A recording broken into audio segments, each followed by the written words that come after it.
Hello, everybody. Dr. Mitch Israel here, back with our third ever episode of the Movement Revisionist podcast. And I got a very special guest here, the one and only Chris Eskin. Let's talk about, let's just introduce yourself.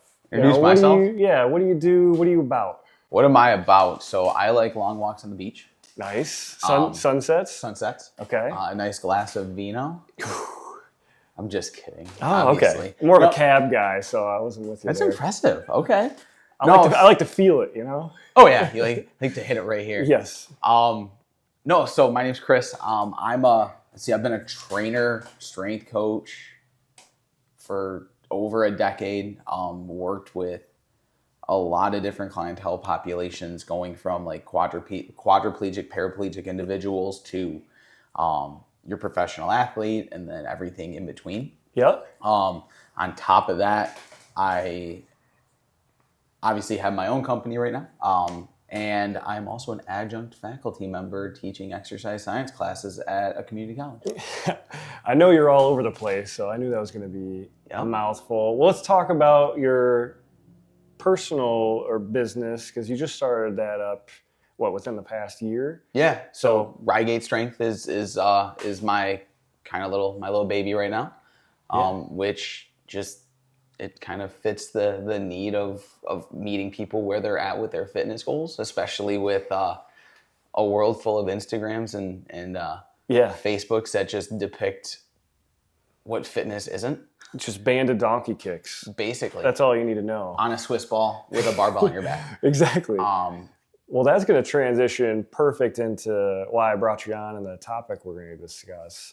I really wanted to get you on. I know you're an expert and you've been doing this for a while, but talk about why people fail at fitness or why they fail at their fitness goals. Well, I don't know. That's hard. I know it's a deep level question. That's loaded. I know.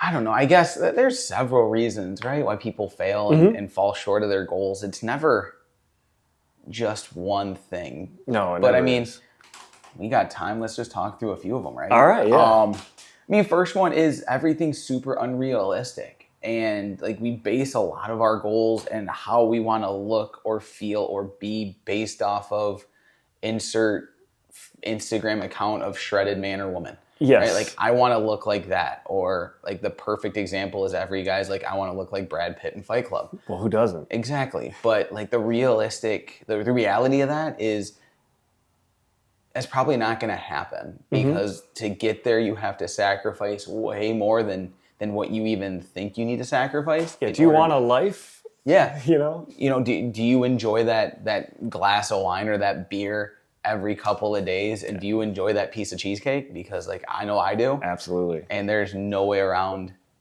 Like, I'm not going to give that up. And 99.9% of people won't give that up.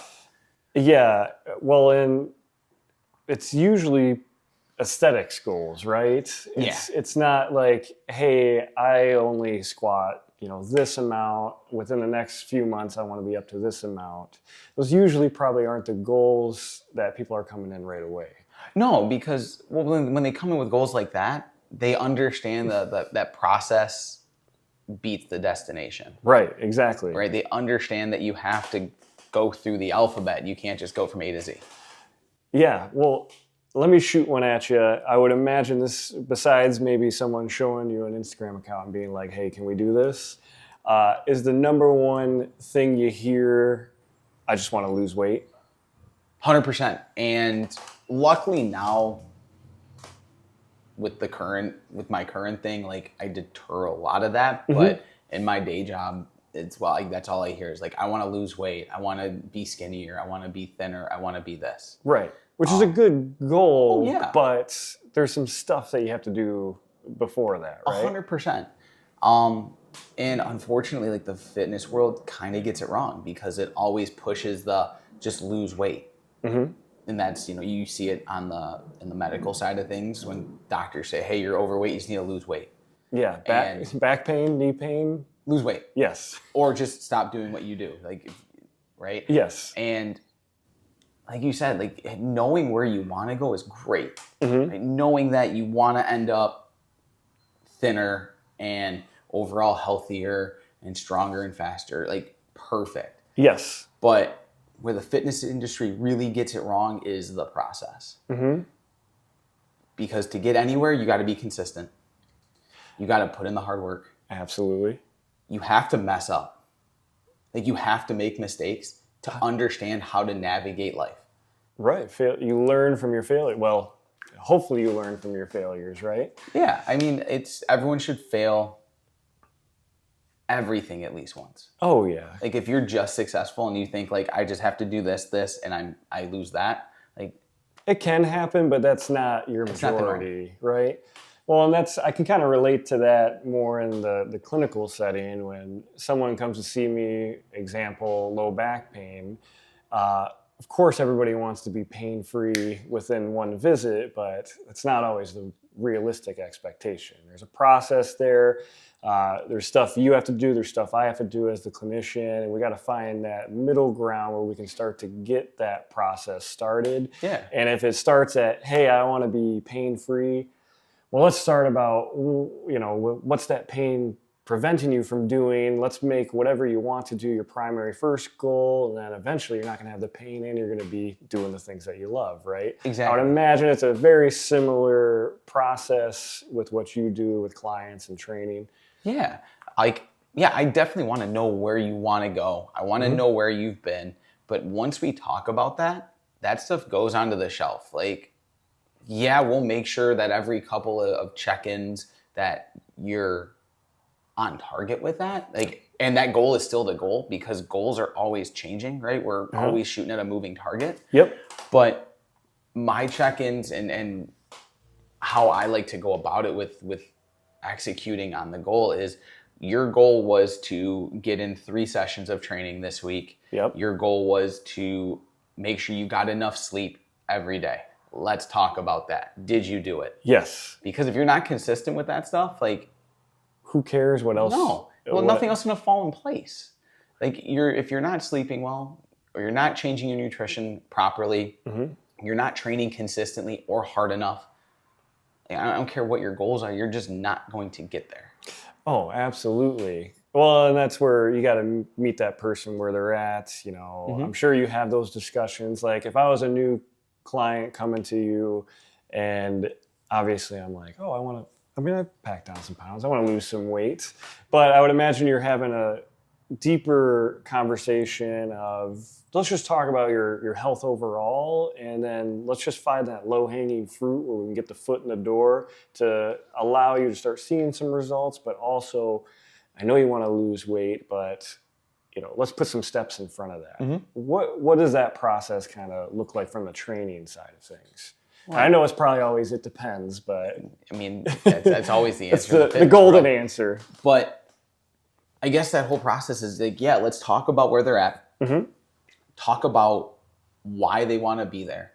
Because if that goal doesn't resonate deep enough, then you're not going to care enough about it to actually start doing the things to get you there. If you're like, I just want to lose weight because it is beach time and I want to be able to take my shirt off. But like, deep down, that doesn't really resonate though, because it's fleeting. You're like, yeah, right now, because it's beautiful. Yep. That's what I want right now. Right. But give it 3 months when it's 60 degrees outside and you're like, oh, I don't care about that goal. Well, it's not important to me anymore. Yeah. And I think maybe in the fitness industry, it's a lot of short-term like goals, like, hey, I want this within this time. But I don't think, at least patients I see, no one's looking at their long-term spinal health. They're like, hey, I hurt now, make me not hurt. Well, it's like, let's give you the process to, feel better in the short term, but also build that long-term success, so we don't just keep ending up in the same place every single time summer comes back around. Exactly. You, right? And that's where I actually flip the script a little bit of like, all right, what are you doing now? Let's take steps to get you healthier. Because we all know if we do things to just become healthier humans, the other results are actually byproducts. The weight loss, the strength gain, the muscle gain, the endurance improvements, the improved cardiovascular health. Like, if we focus on just making you a healthier human and do the steps to do that, you're gonna hit your fitness goal. You're forced to be reckoned with. Exactly, because now you have built a layer of consistency, and you have learned how to troubleshoot. You've learned how to navigate life. You've learned how to deal with sticky situations. Yep. Right? Like we'll keep the weight loss goal just because that's a big fitness. It's the most common one, I'm sure. Nutrition has to be on point 80% of the time. Mm-hmm. Well, think about it's summertime. How many barbecues and patios are you going to want to hang out on when it's super nice out? All of them. All of them. Right. And that typically leads to a lot of bad decisions with, I don't even want to say bad decisions, just like overindulgence and things that we should probably limit, right? Yeah. Like you could still hit that in moderation, but when other people are not having the same goals as you, odds are like, oh, Grandma Sally's like, hey, one more scoop, Yeah. But or like you're out with your boys, right? One more beer. And it just one after the next. And two, maybe three more. Exactly. Yeah. And you haven't learned how to navigate that space. And if you can learn to navigate that space, like, all right, I know I can have a drink and I'll be fine.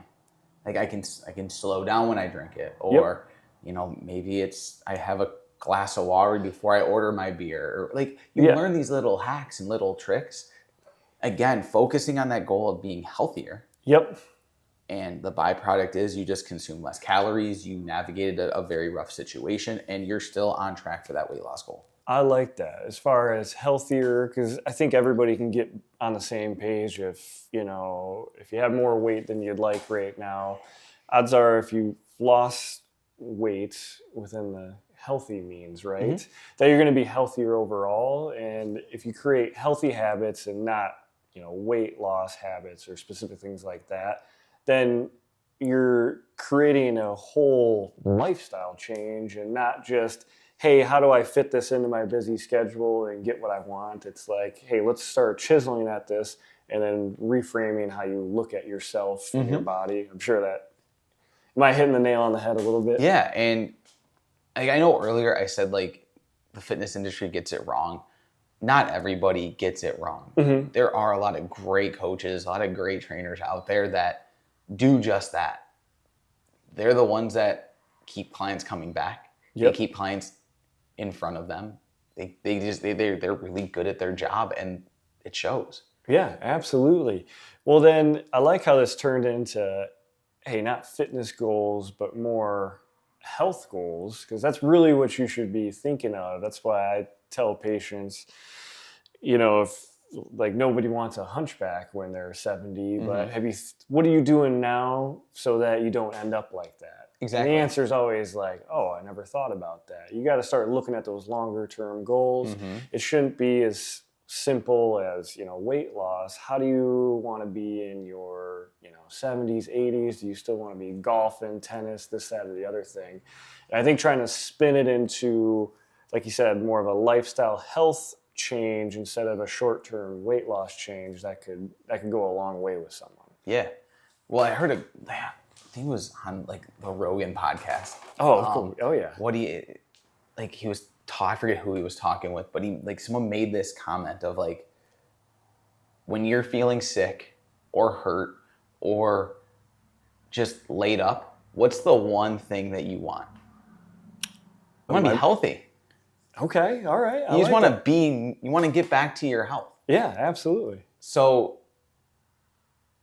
at the end of the day, it's the only thing that you have. If we can't figure out how to keep you healthy for as long as possible, you're always going to be chasing that carrot of like, I want to be healthy. Yeah. Well, in the channel, the inner Zen, I mean, your body is your temple, right? So you got to take care of it. You only have one of them. Yeah. Then with health, I like this, more health specific goals instead of fitness specific goals.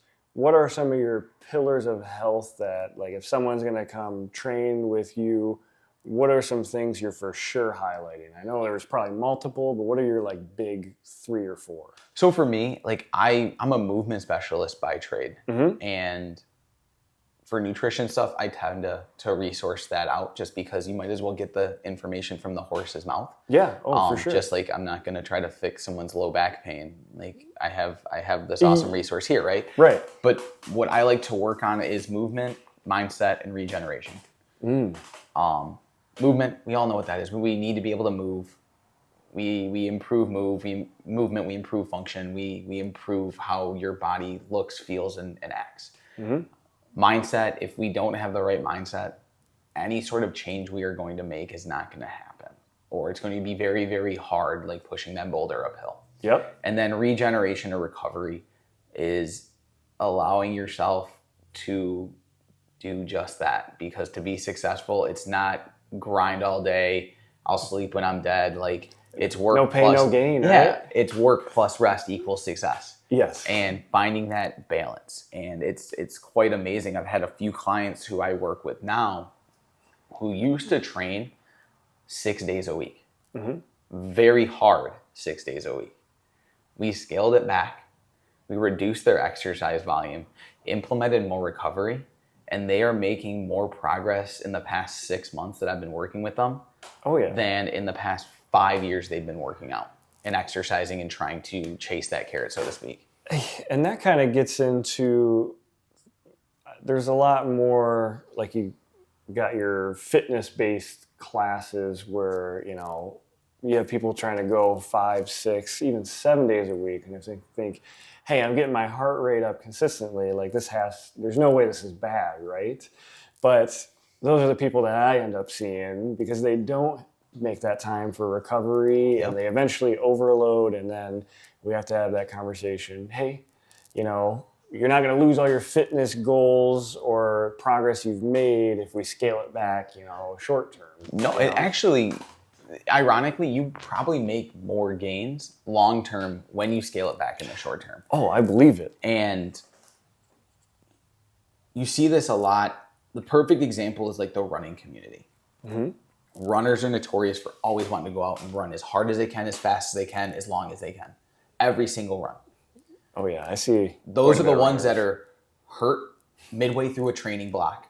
Those are the ones that make it to the starting line injured.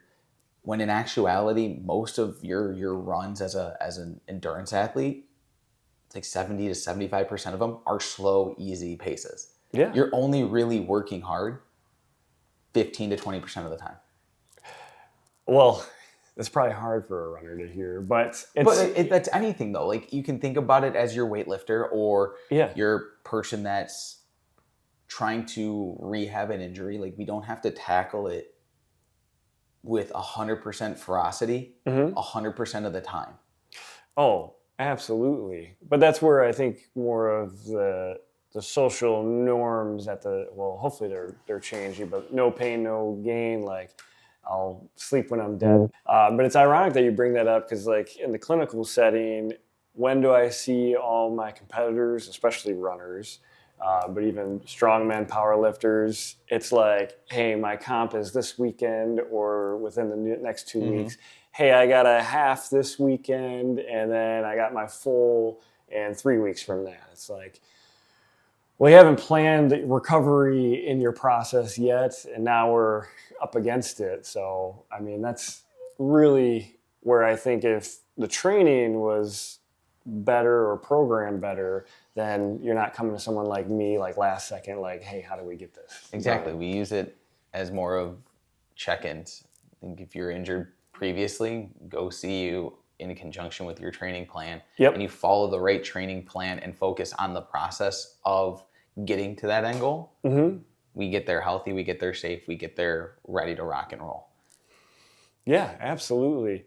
And with that, I wish I should pull my kind of athletes that get injured to see if they have a trainer structuring their program or if they're just going off of what they always have done. If I was a betting man, I'd probably put it on the latter. How important is it to have a trainer, not even if you're doing one-on-one private sessions, but just someone kind of looking at your numbers and your program and kind of an accountability buddy? How important do you think that is? Well, like, let's go back to the consistency conversation. And I think you and I were actually talking about this off camera just a little while ago, right? It's like you can have the greatest program of all time that is just 100% gold. But if you don't do it, it means nothing. It's actually the worst program in the world. Right. Where if you have someone who has the background and knowledge, one, you're getting the information faster. Mm-hmm. You're getting it from someone who knows what they're talking about, because if you're pulling stuff from online or stuff that you've learned on your own 10 years ago or whatever, Right. may not be the most up to date, or the person that's giving it to you online may just be self-proclaimed, I like to do this. Right. But then also working with that trainer, it just provides you with the accountability for if hiccups happen. Mm-hmm. Like, hey, I tweaked my back doing yard work. It's just a one-off thing. I need adjustments to my program. So you're not just trying to like look at every screw and think it's a nail. Right. It's not. Right. It's either, you don't want it, because I'm sure you have the subsets that are, well, I've been killing it in the gym or whatever, running, whatever mm-hmm. their cup of tea is. Well, I'm just going to push through it. Or it's usually the opposite spectrum where, I'm just going to rest and do nothing. It's not either of those two things. There's a balance somewhere in 100%. There, especially if you have longer term goals that you're mm-hmm. looking for, like a runner with marathon or someone just trying to hit a lift by a certain amount of time. Or even losing weight, like that you still have that person that you still move, and you still need to make sure that the movements are appropriate for your body, mm-hmm. they're appropriate for your exercise level, and you're not getting too burnt out and fatigued doing your training plan. Oh, absolutely. Chris, to close out, what's one big key of information you can share with us for people to have more successful goals, whether it's in fitness, but hopefully we're changing that to more health. But what would you say is the big thing to keep in mind? To learn to fall in love with the process, because the process is what gets you to that end goal. Again, it's great that you have that end goal, that picture of where you want to be. Like, we do need to see that in that roadmap of understanding. Yeah, because you have to have that motivation at the beginning. Yeah, to get started, right? But odds are that goal is probably going to be different 2 months in. Right? It may shift, right? Like I said earlier, we're looking at a moving target. Mm-hmm. So we have to fall in love with the process of things, of doing the little things. Just awesome. And a gentleman named Mark Verstegen, who is a fantastic person and owner of Exos, the company that I also work with. Mm-hmm. He has one saying that really resonates with me. It's do the simple savagely well. And that's really what the process is. It's like consistency, show up 3 days a week. Mm-hmm. That's simple. We can show up 3 days a week. And that's your foundation, right? Exactly. But we can do that simple savagely well, you're going to get there. Yeah, creating that. I say this all the time when it comes to patients and doing their at-home rehab exercises. It's consistency. Mm-hmm. It's not the answer anyone ever wants to hear, but it's usually the right answer. Right. If you could do the simple things well, that compiles, but now the simple things you're just doing on autopilot. So then you can really take it to the next step, especially as those goals evolve. Mm-hmm. And I imagine that's how it goes. Hey, if I had to guess how a training session would go with you, it's like, summer bod, it's June 2nd. How do we do this? So that's the starting goal. But once you get that foundation set, I really enjoy doing this, that, or the other thing. Can we still want to lose weight, but can we add this goal? And then it really laser focuses them. And then it's easier to talk them into health instead of, that specific goal. 100%. Was that pretty clear? Pretty much. Pretty much. I kind of stole your thunder with that one. No, you hit it on the head. I don't care if you steal my thunder. You got some pretty good thunder, so if I can steal it, I'll take